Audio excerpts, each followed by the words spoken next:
Kia ora everybody and welcome back to Teology, where we drink tea and talk theology. Today we are continuing to drink Lychee Tea as we continue our discussion on the Covenants. Today is another video where we're kind of setting the scene in our discussion about covenants. We're not quite getting into the nitty-gritty ones made yet. This video really follows on from the one last week when we were talking about cutting the covenants, or the term karath bereth. This is in reference to the ceremony of cutting animals into pieces as a part of forming the covenant. That's referenced in Genesis 15 with Abraham. But this term, karath bereth, is used way more throughout the Old Testament in particular. And in researching this, I fell down an interesting little rabbit hole about terms used in making covenants, and I just thought I'd talk about it, and I'd love to hear any of your thoughts on these terms as well. So throughout the Bible, there are multiple covenants made between God and people, but also between people and people. There is lots of talks about covenants in the Bible. Most of them are person to person in nature, and most of them are between equals. However, there are some between unequals and some between God and people, which is also the greatest inequality space there. However, God does enter into covenants with people. These numbers are debated to be between 5 and 7, as it's debated whether or not a particular two should count, that we'll talk about later. Most of the language used when talking about making covenants in the Old Testament is the words karath bereth, or cutting a covenant. Most of the time when we read making a covenant, where the words actually are karath bereth, or the correct use of them, correct changing of them for the context, but it tends to literally mean cutting a covenant. So most of the time when we read making a covenant, it's actually saying cut a covenant. This is the most common way covenant making is described in the Old Testament. The terminology is considered to be so commonplace in some parts of the Old Testament world, particularly at the times of kings and judges. And this is considered to be the case because one of the reasons, not the only reason, because in 2 Samuel 22:8, Saul says, "Is that why you have conspired against me? No one tells me when my son makes a covenant with the son of Jesse. None of you is concerned about me or tells me that my son has incited my servant to lie in wait for me as he does today." Now, the word here used for covenant that we translate to covenant and to make a covenant is actually just a variation on the Hebrew word karath, which means to cut. As we discussed earlier, karath bereth is the term used to say cut a covenant. In this context, it is correctly translated because Saul is talking about the covenant that Jonathan and David made, but he just says, "No one told me that my son's cut with someone." That is saying my son has cut a covenant with someone. We are not reading what he literally said. We're reading he actually meant. And the term was commonplace enough that he could just say cut. And in that context of talking about two people, you're going to assume that he meant cutting a covenant. It's almost like Old Testament lingo or slang. So this is really, really common way of referring to making a covenant. However, not every single time when it's talking about cutting a covenant in the Bible is it talking about, or when it's talking about making a covenant, does it say cut a covenant? And there are other phrases used for this covenant making. Most of these I fell down a rabbit hole looking into what those are, and I thought I would share.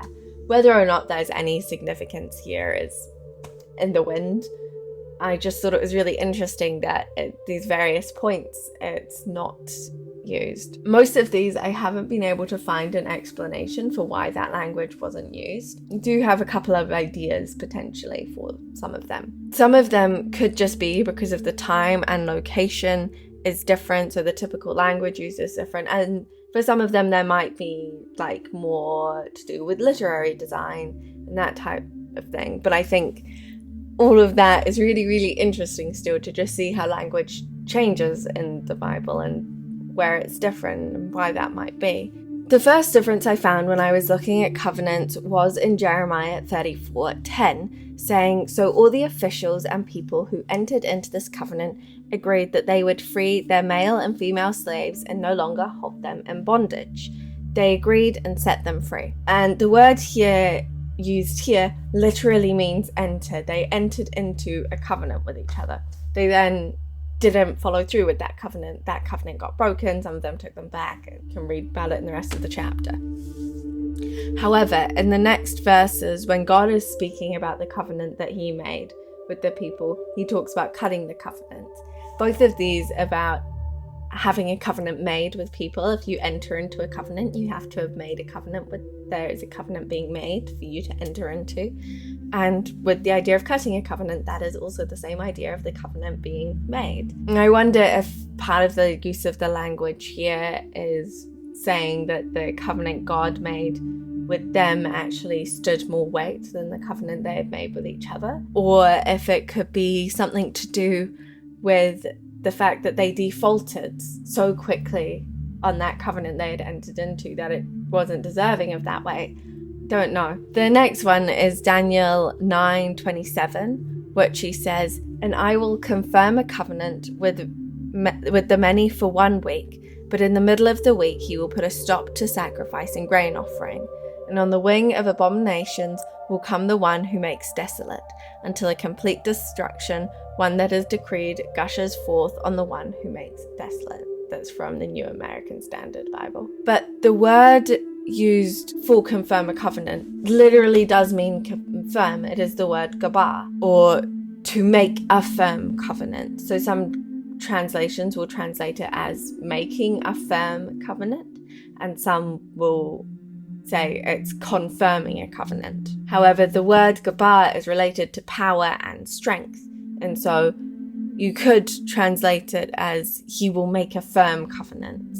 So a really strong, powerful covenant potentially. Another one was in Genesis 6:18 when God's talking to Noah, and he says, "But I will establish my covenant with you, and you shall enter the ark, you and your sons and your wife, and your sons' wives with you." The word used for establish is quam. I think I said that right. My Hebrew's pronunciation isn't the best, which means to establish, to rise, to stand, rise up, that type of thing. This is the first definite covenant that God made with people, and he doesn't use the typical covenant language of cutting a covenant here. That language not used, even though it was written after the time of the flood. This document was written by Moses and others, and so it was written after the time of the flood, but they weren't using that covenant language of cutting a covenant. And one of the theories behind this is that the word karath, is used earlier in the text, talking about what God will do to the people, that he is going to cut them off from the land. And so to say cutting a covenant would connect the wrong ideas when people are listening to it be read aloud, and they go, "Oh, the same word was used here and here.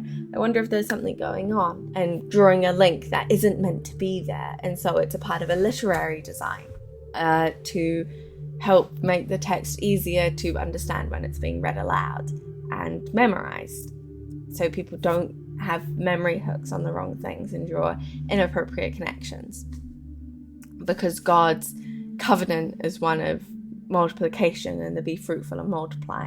It's not about cutting the people off. The next one is in 2 Samuel 23:5, which uses the word swam to mean appointment or make, literally make.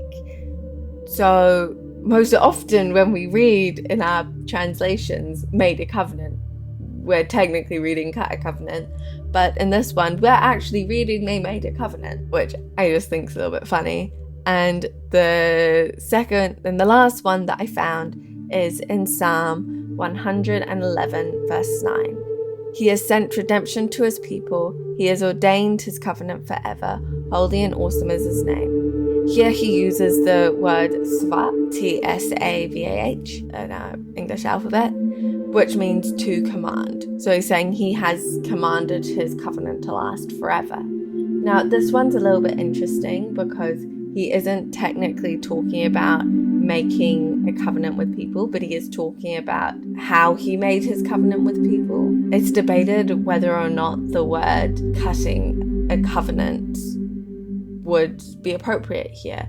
And the ideas that it wants us to think of is that God has commanded that the covenant will last forever. The redemptive covenant will last forever. And that he commanded it, could be playing on that type of idea. So that's probably the most tenuous one on whether or not karath would have been appropriate in that place for the ideas that it wants us to come to and connect. There are other times where words are used to describe covenant. However, these are all the times I could find where it's talking specifically about covenant making, except maybe the last one that's debated whether or not it could be about covenant making.